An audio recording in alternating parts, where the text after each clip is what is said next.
Okay, so where did we left off? Was You rock know, and we roll? overlapped a little bit. I think we talked about an album that we were supposed to be saving for today, maybe. Is that right? Yeah. So Roll over? yeah, it was rock and roll over. So we were up to the end of 1976. Now we're in 1977, and there's a lot of things changing in your workplace, right? Bill and Cohen expanded. Right. He now has a new press office and several other entities. How did that all change this kind of explosion of success? How did it all change for the day-to-day work? Uh, well, he was sharing office space with us with our advertising advertising agency, and we were on 55th Street, a little building, eight stories high, in the middle of the block, nondescript building, although it had interesting people in it. But our agency was there, and it was kind of haphazard layout. It was an older building, so you'd go this way and that way. And to get to the art department, you had to go out into the hallway and into another sort of suite, you know, and then we were back there. But as I recall, Bearsville Records was in that building. That was Albert B. Grossman, right? Wasn't that his name? The manager. He managed Bob Dylan. He managed Janis Joplin. Peter, Paul, and Mary.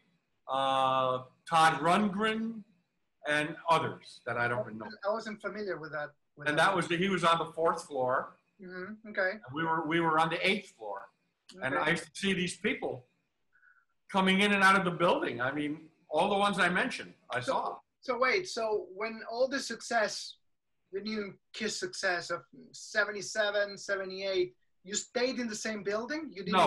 No, that's what I'm getting to. So right after the success of Alive, and then I know we worked on Destroyer while we were still in that building. But maybe when Destroyer was sort of half done or partly done, we moved. And we continued working on Destroyer in the It was during the making of the album Destroyer. Yes, and the album cover and everything else, right in that period. I see, okay. So we moved up from 55th Street to 60th Street right on Madison Avenue. It was a modern building, bigger, nicer all the way around. The executive suites got bigger, everybody got bigger. And so Bill and Cohen did not follow us to continue sharing space with us. He got his own office in the building right next door. I see. Not right next door exactly. We were on the north side of 60th Street in Madison, and he was on the south side. If it wasn't for 60th Street, we would have been next door. So I read somewhere that they got a whole floor. Was that Howard Marks or Bill and Cohen that they got a whole floor for managing KISS of the building? Well, Howard Marks had an entire floor. I see. Okay, got it. I don't know if Bill had the whole floor or not. I didn't visit his office that much. He was right next door. But I think I was up there once, maybe. I don't even remember it. And there's a lot of people who work for KISS through Bill who don't really have any connection with the ad agency, with me. You know, their whole identity is Bill Cohen Management in 645 Madison Avenue, and we were 655 Madison Avenue.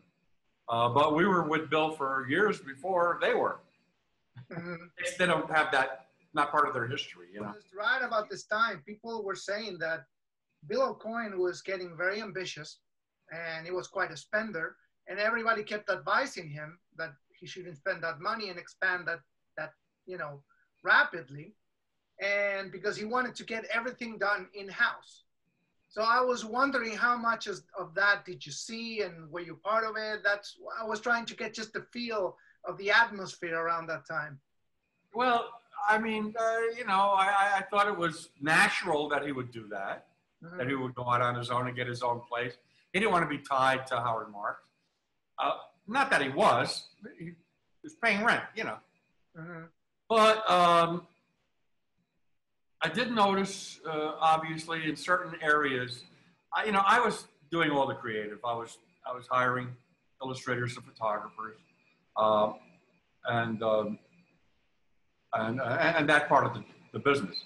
But Bill, you know, Bill came from, he was a TV director, directed commercials, and he also did a theatrical production called O Calcutta and things like that. So he was creative, and he did want to break away. And I noticed that a couple of times they just kind of went and hired a photographer or somebody, and I went, what happened? I thought that was my job, you know. But apparently he just did it because he wanted the control. Everybody did. Howard Marks didn't care what I did in the beginning. Yeah, go ahead, go do it. Then when they got famous, and the phones are ringing off the hook, and it's exciting now, everybody starts to meddle. Mm-hmm. You know, oh, I think you should make that logo a little bigger.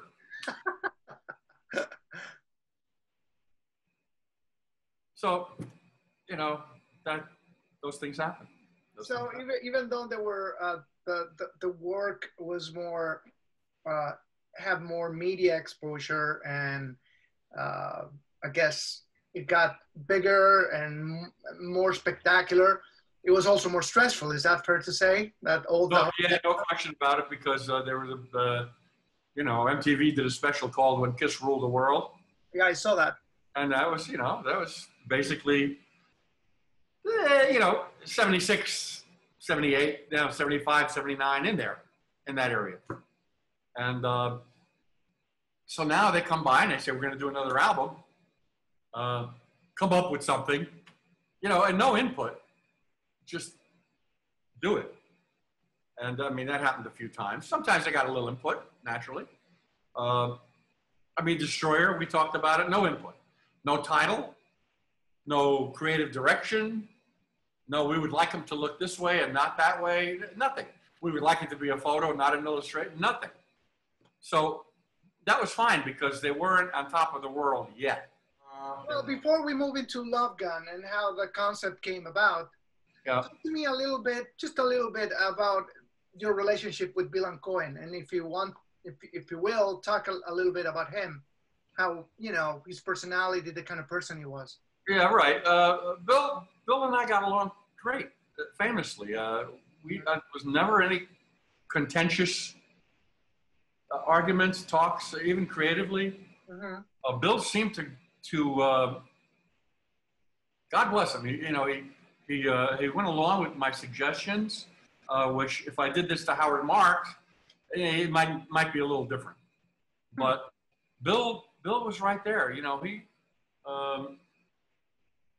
he came into the art department one day, and I swear, I think he just said, you know, we need photographs, and if you come up with an idea for a photo session, you know, some concept for a photo session. And I right away I said, and I was really busy. I remember this. Busy with my other clients. I mean, you know, Kiss took up a lot of my time and a lot of my stressful time, because that's what we were talking about, stress, and because they were, you know, the biggest band in the world. And yes, I felt that. Mm-hmm. I felt, and not only to please my boss and Bill and Cohen and the band, but I felt like I had a reputation. If somebody would look at these crappy albums that some art director is doing for Kiss, you know, that would me. And I didn't want that to happen. So. And I think it's fair to say you succeed, because 80% of Kiss album covers capture the imagination of a whole generation, including me. All right, so let's move on to the design of the album packaging. How did the idea came out for? Obviously, the title comes from the song, Paul's song, "Love Gun," and probably that was the first thing you got as a conceptual, you know, briefing, right? The title, "Love Gun." That's it. Mm-hmm. So again, I'm trying to change gears. I don't like repeating myself. I don't like falling into a niche and keep doing that over and over again. I don't want to do that. So we had Ken Kelly do Destroyer. And it's fantasy art and superheroes, and it's a Frazetta-like art. And so that's why Rock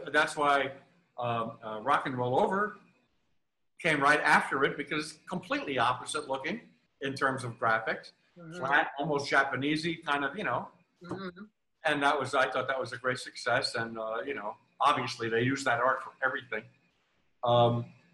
So then the next one's coming, Love Gun. So I didn't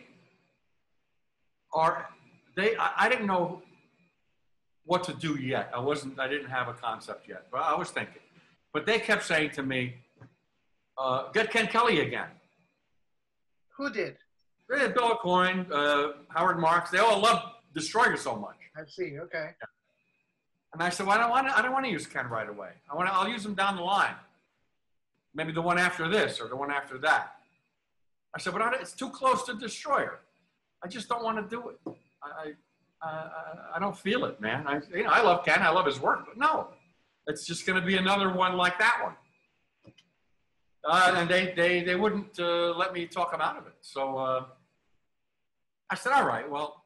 So I found a picture of you, Gene, and Ken Kelly, and I was wondering, what's the story behind it? When they were doing their recording session for Destroyer, one particular day, somebody had the idea to dress up the New York Philharmonic, which was doing, you know, background music and what have you for the album, and at the recording studio. So they had the Philharmonic, everybody, all the musicians were wearing T-shirts that looked like a tuxedo, printed. Actually, from a little distance, it looked like you're wearing a tuxedo. Classy. And then Bill and Cohen said, why don't you guys come down, you and Ken? So it was publicity, just for photographs and hanging around. And there was no real point to it, but Bill liked to do stuff like that. He said, but you guys have to dress in actual formal wear. So he rented clothes for us. It was not a tuxedo. It was what they call it was tails. Tails. So it's extremely, you can't get any more formal.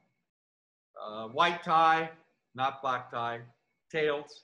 So was it like a reception, or they were actually recording a segment for the album? I think they were recording. Oh, you remember what song? Do you remember what song?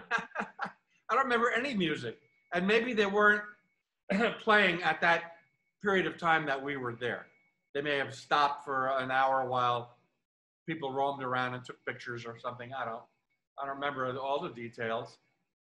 So we're standing there, what have you, and then Gene came by and somebody said, oh, you three, you know. And so Gene lifted up his leg, and Ken grabbed his leg and held it up, and I looked like a deer in the headlights, you know. And that was it. That's all I remember. I remember getting dressed in the office really quick, because we had to get a cab and go down there. And Ken is like, what the hell is this? What are we doing? I said, I don't know, Ken, just go with it. So who else was there? People from the record label and management and... I can only assume so. Right. But I can't give you details that I don't remember, really. Funny, I just... kind of all a blur. I just find funny that Gene was in full costume in our recording session. Yeah, it was just a big publicity thing, you know, just get the guys dressed up, bring them down, get the press there. I mean, the New York Philharmonic was there, for crying out loud. So I guess Cohen saw this as an opportunity for publicity. You can't have the Philharmonic there and just let that go by. You got to get the press and somebody in on it, you know. So I'm assuming, and I'm sure a lot of diehard fans are gonna start correcting me in the comments when I publish this video, but they were either recording Beth or Great Expectations. Those are the only two songs that have Philharmonic arrangements on the record. Yeah, that's right. And Great Expectations sounds a little bit more likely. I don't know why, but it does. Right. So I got Ken, and he's in the office. I said, you know, Ken, instead of doing, we have the superhero thing, we have them up on a pedestal, they're like gods. We worship them, they're larger than life, they're better than human beings, they're fantastic, you know.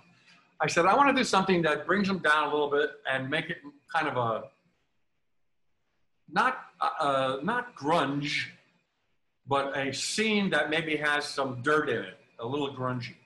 And I said, I like this image I have in my head of the guys coming out of the stage door of an old theater.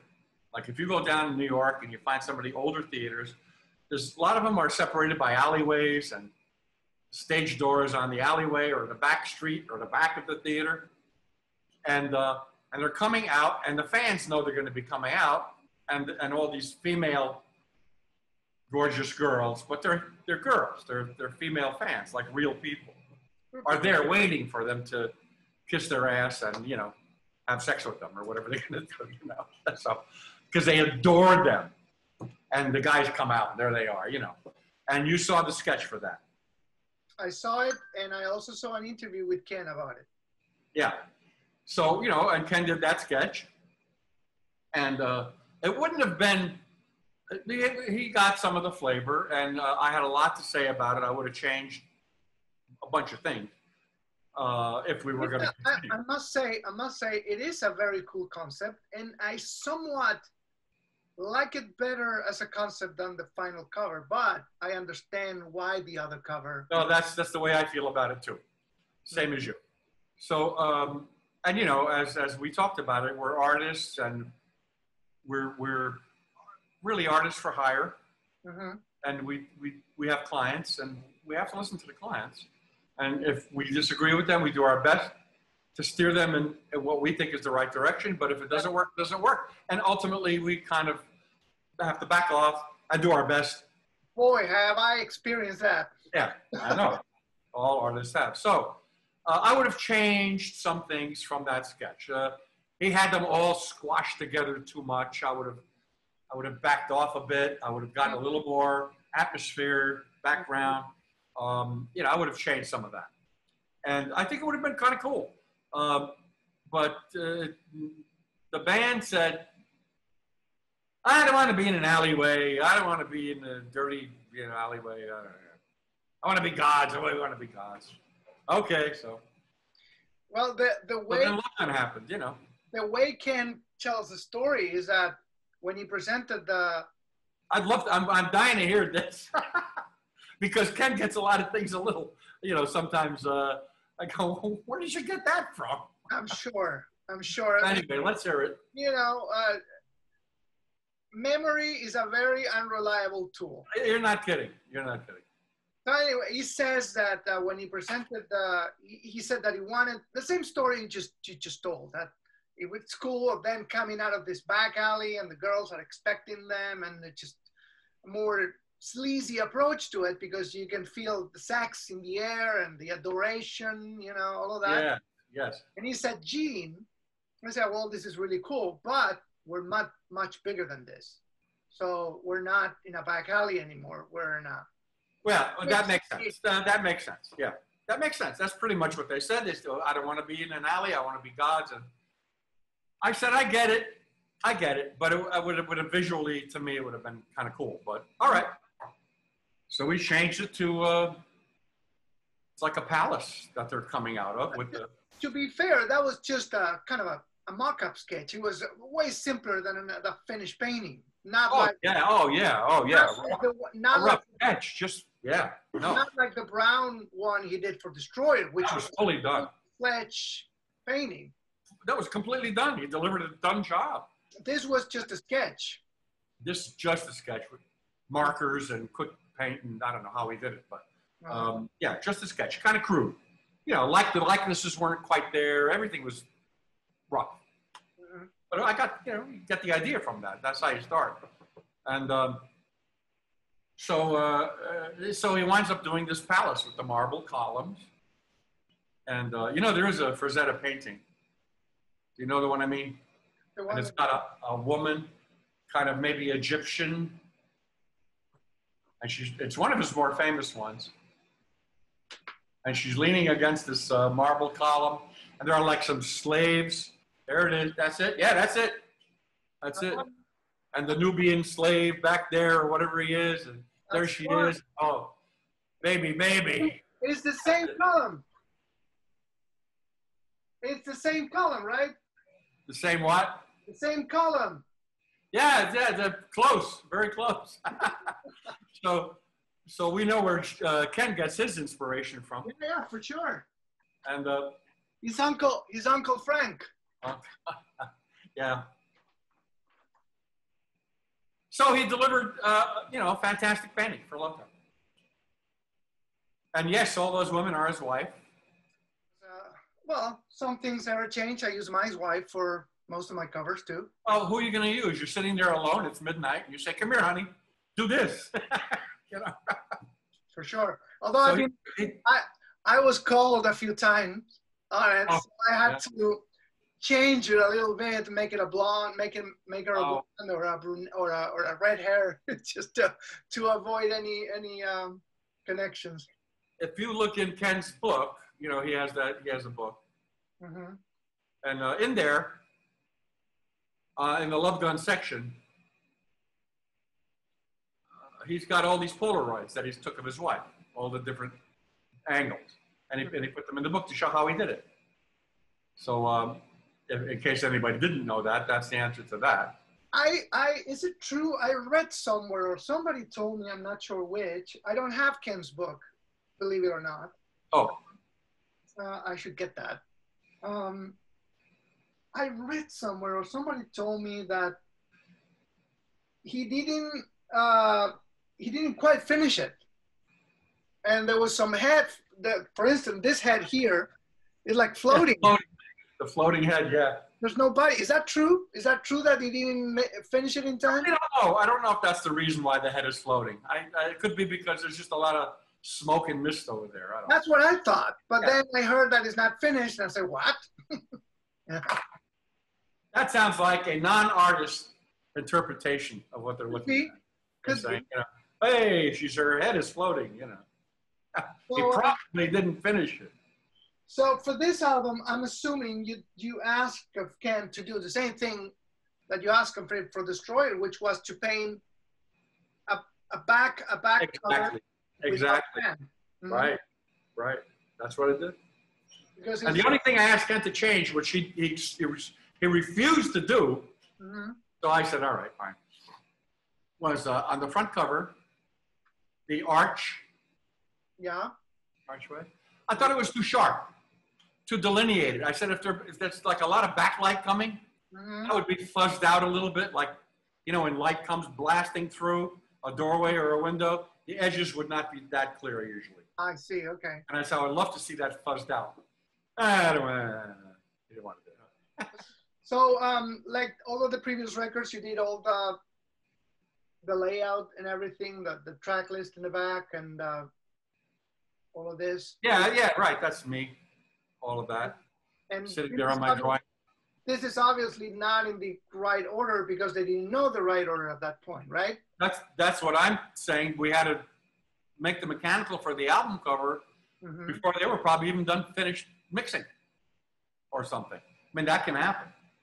Everybody's working very tight for that deadline. I have to work with a couple of weeks in advance to get it to the printer, separator, all of that. There's some people think that looks like a penis.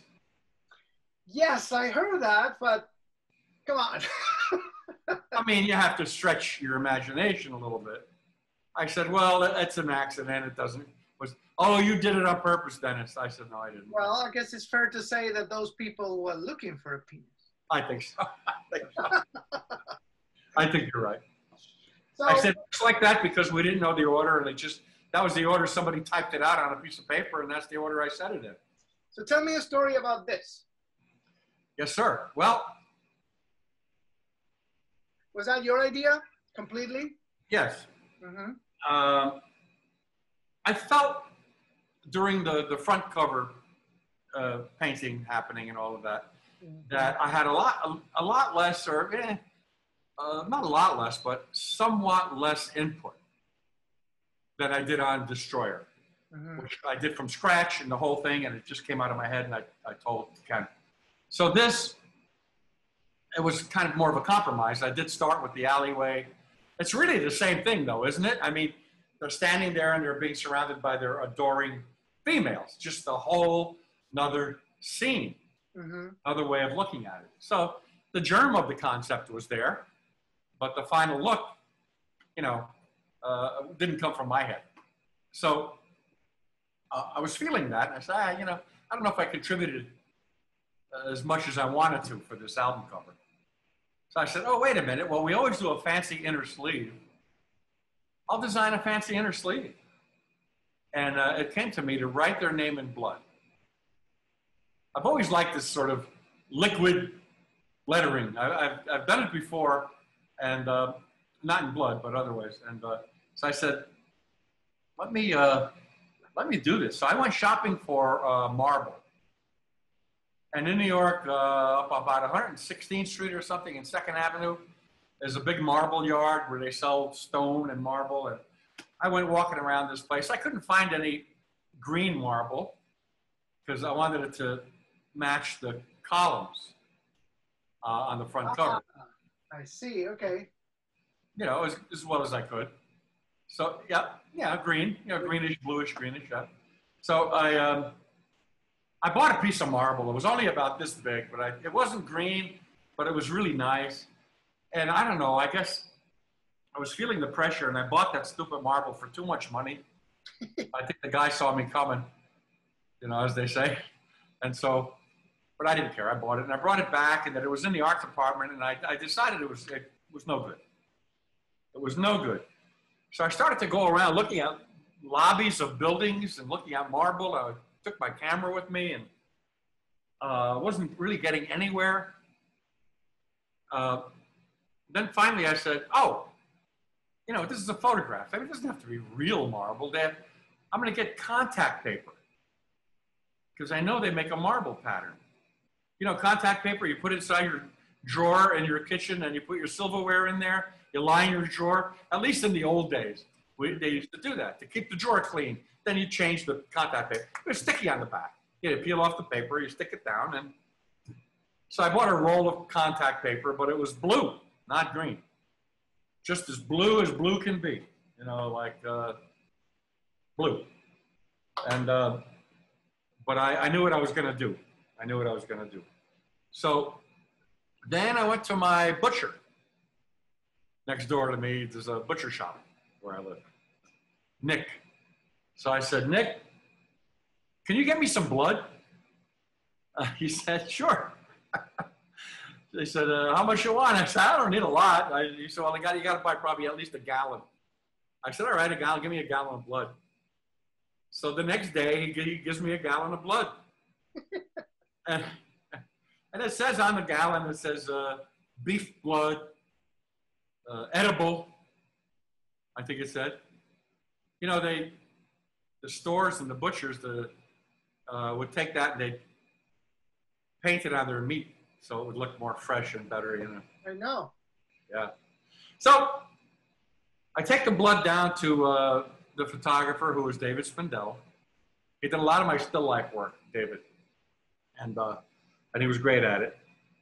And I know the blood is going to be a little too thin to keep a shape. So I had some cornstarch or something, or flour, and I mixed it in with the blood. And then he had a make it thicker, yeah. And he had a kitchen set up in his studio. A lot of photographers did, because if they were shooting food or something. Right. So it was not working. We were cooking it on the stove to thicken it up. and it was not working, man. It was, first of all, the blood wasn't red. It was brown, kind of like brown looking. It wasn't really that red, like a dark red. It just didn't have, you know, that impact that I needed. So I realized it's not working. I'm putting it on the paper, and it's not holding the shape. The color is terrible. I said, oh my God, what did I get myself into? I said, aha. So he had an assistant there. I said, there's an art store not far from here. I said, go get me a pint of acrylic paint, cadmium red deep. Goodbye. And a few minutes later, he comes back. I got perfect viscosity. Perfect. You know, the acrylic paint.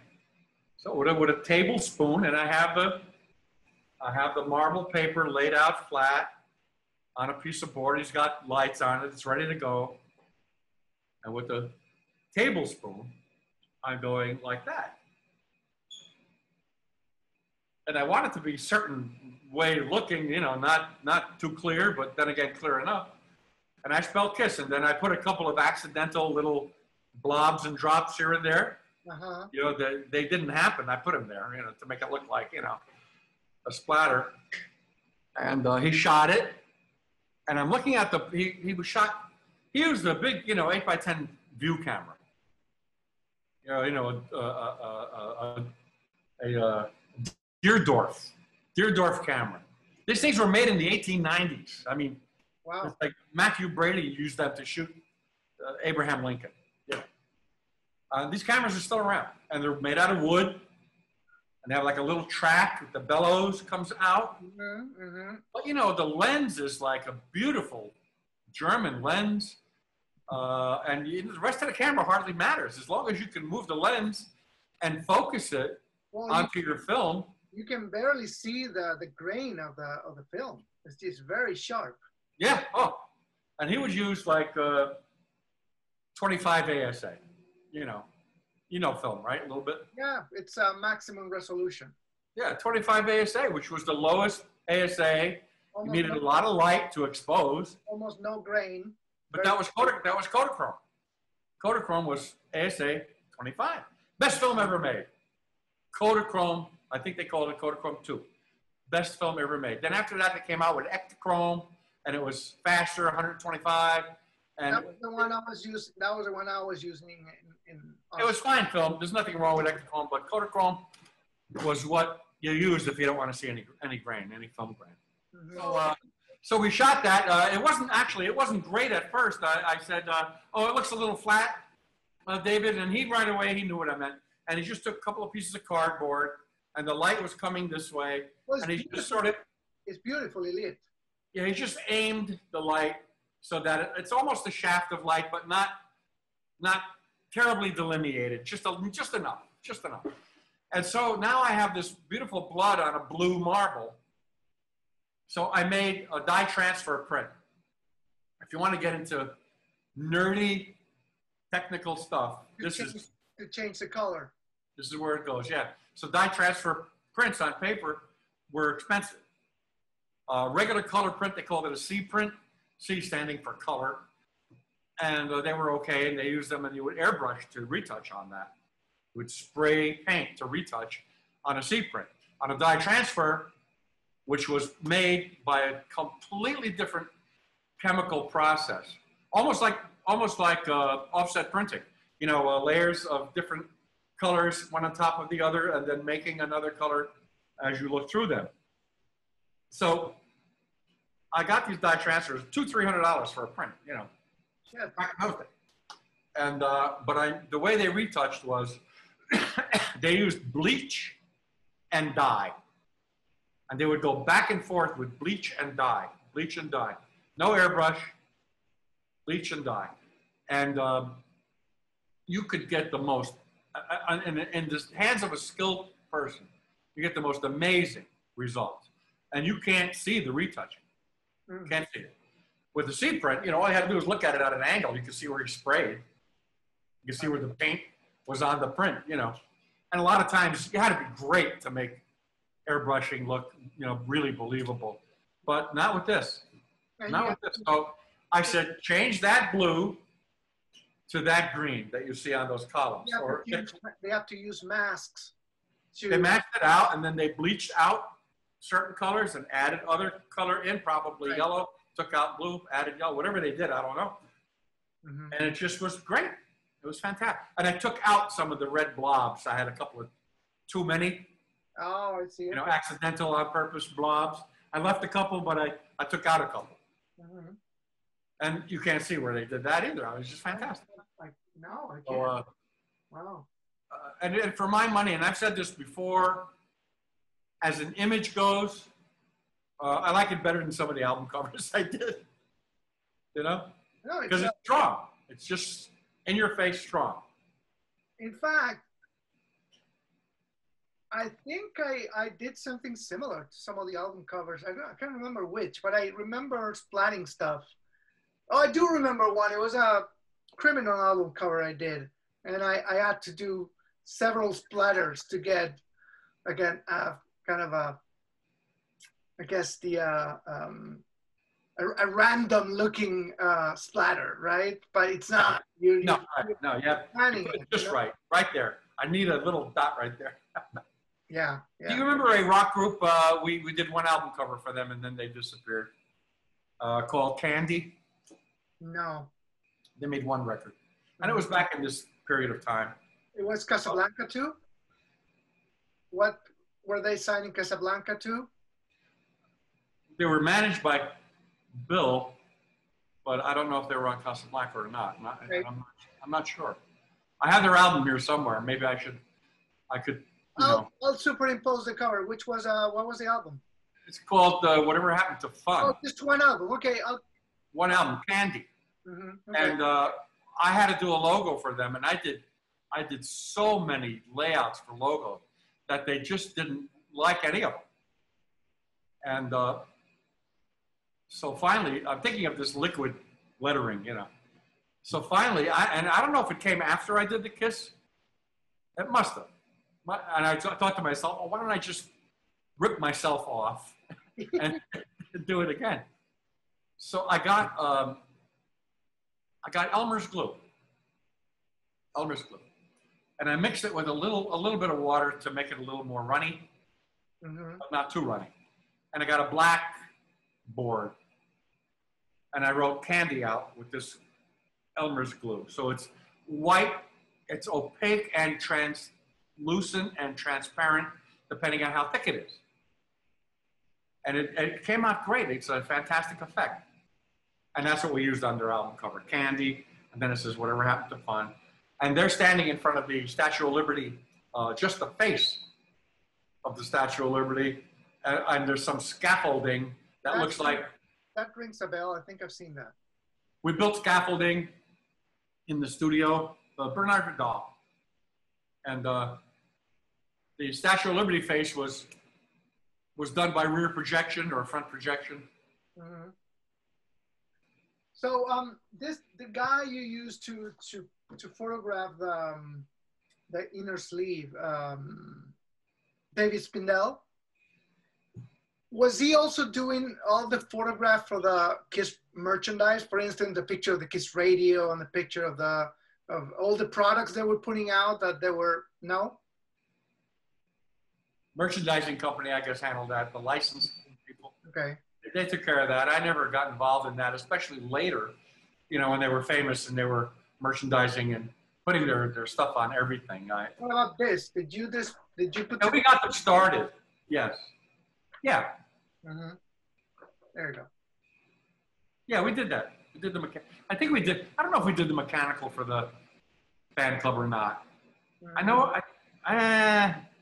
I don't want to make it up. I don't want to make up a story that's not true. I can't remember. You know what? I wouldn't be surprised if it was you. You know, this came with a record, part of the package. Yeah, that's early enough that it might have been us. What is that lettering on the other side? The red lettering looks like monster lettering. Yeah, I did that. You did that? Yeah, I did that. What about this? I wasn't bad at monster lettering. Yeah, we did. You did that too. Yeah.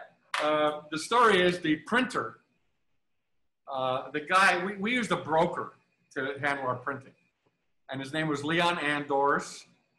He had a company called Craft. And I tried looking up Leon. I can't find him. But he was up there hanging around the office. And we were talking about the Love Gun album. And he said, and we were thinking about merchandise, what to put in, you know, poster, booklet. What are we doing? He said, when I was a kid, we made this we could make a little pop gun out of a piece of paper. If you fold it and you glue it, and then if you go like this, the air would catch it and it would go pop.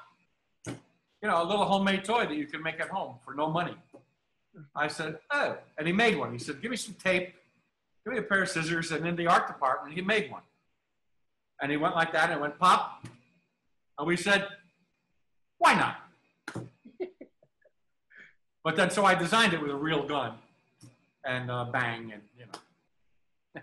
Well, I'm sure you know this, but if you find, you know, a complete copy of Love Gun, an original one, not a reissue, with all these little goodies inside, it's increased the value, you know? It can go for like 30, 40 bucks. Yeah. Even. Yeah. I have a unopened rock and roll over. The original cellophane on it and everything. I could go for what am I going to do with 30 bucks? Order pizza? No, a seal one, rock and roll over, way over 30 bucks. Oh yeah. I could go for over 100. All right. But and I have that T-shirt I noticed. You know the one I mean? Where I didn't design it. I don't know where it came from. It's got some Japanese symbols on it, you know, the power symbol. It's got stuff all over it. And I noticed that people were selling it on eBay for $300, $400, $500. I'm not surprised. And I found it in my drawer. I have it.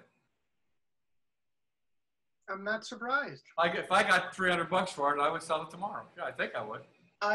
Maybe not three, but I took a road trip with my wife for our anniversary on Sunday, and we went to this little town in the heart of California called Murphy's, an old mining town. Murphy. Where? It's east. You have to go east of the Bay Area. Like Nevada? Huh? Nevada? No, it's in California. Oh. And it's an old mining town, and it's in the middle of nowhere. So this, you know, bushy areas around it. And there was this cute little memorabilia store where they are owned by this couple. They have a baseball card, the top cards, and all kinds of comic books, and you know, all kinds of old collectibles. And sure enough, they have 2 copies of the Kiss comic book, the first one and the second one. And I didn't have the first one. I didn't have it. You know, it's too expensive. And they have it. It was in mint condition, and they have it for a fair price. So I got it. I didn't keep a lot of stuff. You know, I just didn't. Well, whatever I sold. Have you ever considered? I know you don't keep a lot of things, but have you ever considered put out a book that would, you know, showcase everything you have done, not just for Kiss, but all your design work? Oh, all the design work. Yeah, everything. I don't know. I don't know if I have a book's worth. You know what? You know, I have the same mentality. People who have, you know, I suggest that to me in convention and said, why? Who would buy that? It's just that it's our own, you know, artist mentality, and you don't think much about it. Look at Ken Kelly's book. I mean, of course, he has a lot of work, but he didn't hesitate to print a book. It cost him a fortune. I think he had it printed in Japan. It's cheaper over there. It's cheaper. Well, it must be. Yeah, it must be. And today it's probably China, but it is China, and it is cheaper. Yeah, but he spent a lot of money making that book. And he told me the number, but I don't remember it exactly, so I don't want to misquote it. It was real high. I mean, I couldn't do it. I have to take out a bank loan or something. But he said he made his money back over and over again. So it worked out for him. I mean, he's so, like I told you, I met him a couple of years ago in Miami in one of the parties before the Kiss Cruise. And he sold out of the books. I wanted to get one, and he didn't have any more. Who was it? Who? Ken. Oh, yeah. Ken. He sold out. He didn't have any more books. So I have it. I wrote the foreword to his book, I think. Oh, now I must get it. or something like that. And then Bill and Cohen wrote the introduction. There's two different ones in there. Yeah, now I have to get it. Now you got to get it. So I have one more question about the design itself. This was the first album that had some kind of intervention on the label, Casablanca label, which is the cover in the middle of the... Right, I didn't do it. You didn't do that? No. So when it came to the label and stuff, I never touched them. No, I never I assumed it was you because it's so creative. I mean, it's on top of the label. You know? Yeah, I know. I mean, but I didn't do it. There it is. And then this was the first release that actually got the label intervened, because they had that for the Solar Records too. And then the Dynasty label has a picture of them. And then every subsequent record has a special label. It's not the Casablanca record label, the basic one anymore, you know? Right. So we might talk about that if you had to do. I remember the Elder, the hand, and The hand. and knocker and stuff like that. Yeah. Paul's hand. So anyway, so I think we covered everything related to Love Gun. And this is probably... Yeah, so we had the Love Gun painting in our conference room in the Howard Marks conference at 655 Madison. Yeah, we had it framed, a big, wide, gold frame, you know, like molding like that. It was gorgeous. And you told me that one survived. Somebody has it, right? That survived. The band has it now. Mm-hmm. Yeah. Because when they sued my boss, he gave them everything. No. All the files, everything. He didn't have to. He didn't have to. I think it was out of ignorance. He thought that because they won the lawsuit that he had to surrender all of this stuff. He didn't. Didn't have to surrender anything. Mm. Everything that the ad agency creates for a client Is theirs. is owned by the ad agency. I said, well, you know. Unless you specifically have a piece of paper that says, I signed this over to you. Well, That never happens. They always get their way. And there was another story. I was mad when I realized that we didn't have to give them any of that shit. I was really angry. You know that there was years ago, this must have been mid-90s. I saw a TV clip, a news clip, that somebody at a KISS convention had some of the original costumes in display in their stand. They had this booth in this KISS convention, and they had some of the original boots from the Alive era, right? So somebody at the convention, somebody who was attending the convention, knew Gene and Paul, gave them a call. Next thing you know, they showed up at the convention, you know, just storm the booth and take everything away. Yeah. Now, what happened was, they said this was stolen from us. It wasn't. What happened was they were paying for a storage unit, and somebody forgot to pay the bill. Exactly. The storage unit, it's allowed to keep what you have in the storage if you don't pay the bill, right? So that's what happened. Yes. Nobody stole it. There's a whole show on television about it. So I don't know if they came to an arrangement of court. I don't know exactly what happened, but they did storm the convention to take everything away. Yeah, they did. I was at that convention. Oh, you were there? And all the guys who had tables who were selling stuff, they, you know, come around. They were hiding everything underneath, and they were taking stuff off their table so they wouldn't be confiscated. I didn't have anything to worry about. I wasn't selling any of their stuff. But holy shit! That was the person who bought the storage unit. Was Richie Rano. Okay. Richie Rano was the lead guitar player for Stars. And I don't know how he found out about this. He told me the story, but he went in there and he paid for the unit. Yeah. And so he had all that stuff. He said, well, now that I own this KISS stuff, I'm going to sell it. So he did a convention, and it wasn't just him selling, that he invited other people who were KISS collectors. And, you know, he did that for a few years. He sold the tables to the collectors. He sold tickets to fans to come in. So he made money from fans coming in, made money from people who had to buy the tables to put their merchandise out. And he let me come for nothing because he remembered me. And I called him up. I said, "Hey, Richie, this is Dennis. Remember me from the old days?" "Oh, yeah." I said, "Are you doing a convention I read? Somebody gave me your name." He says, yeah. It's really crazy. I'm going to do it." He said, "Why don't you come?" He said, "You have any stuff to sell?" I said, "I don't think so. Maybe under my bed." You know, some dusty old poster. He said, "If you have anything, bring it. You could probably sell it." So I gathered some stuff. I went to this convention, and everybody had beautiful displays, professional. And my stuff was piled on the table and spread out on the floor. I didn't know what to do. And guys, and these collectors are coming by, and they found out I was there. So they figured I had stuff, you know. And I remember one guy, Joe Marshall. So what was Joe Marshall's a big collector.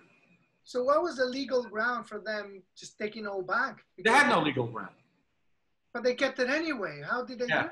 Yeah, well, they, you know, I don't know. What were we going to do? Have a fist fight?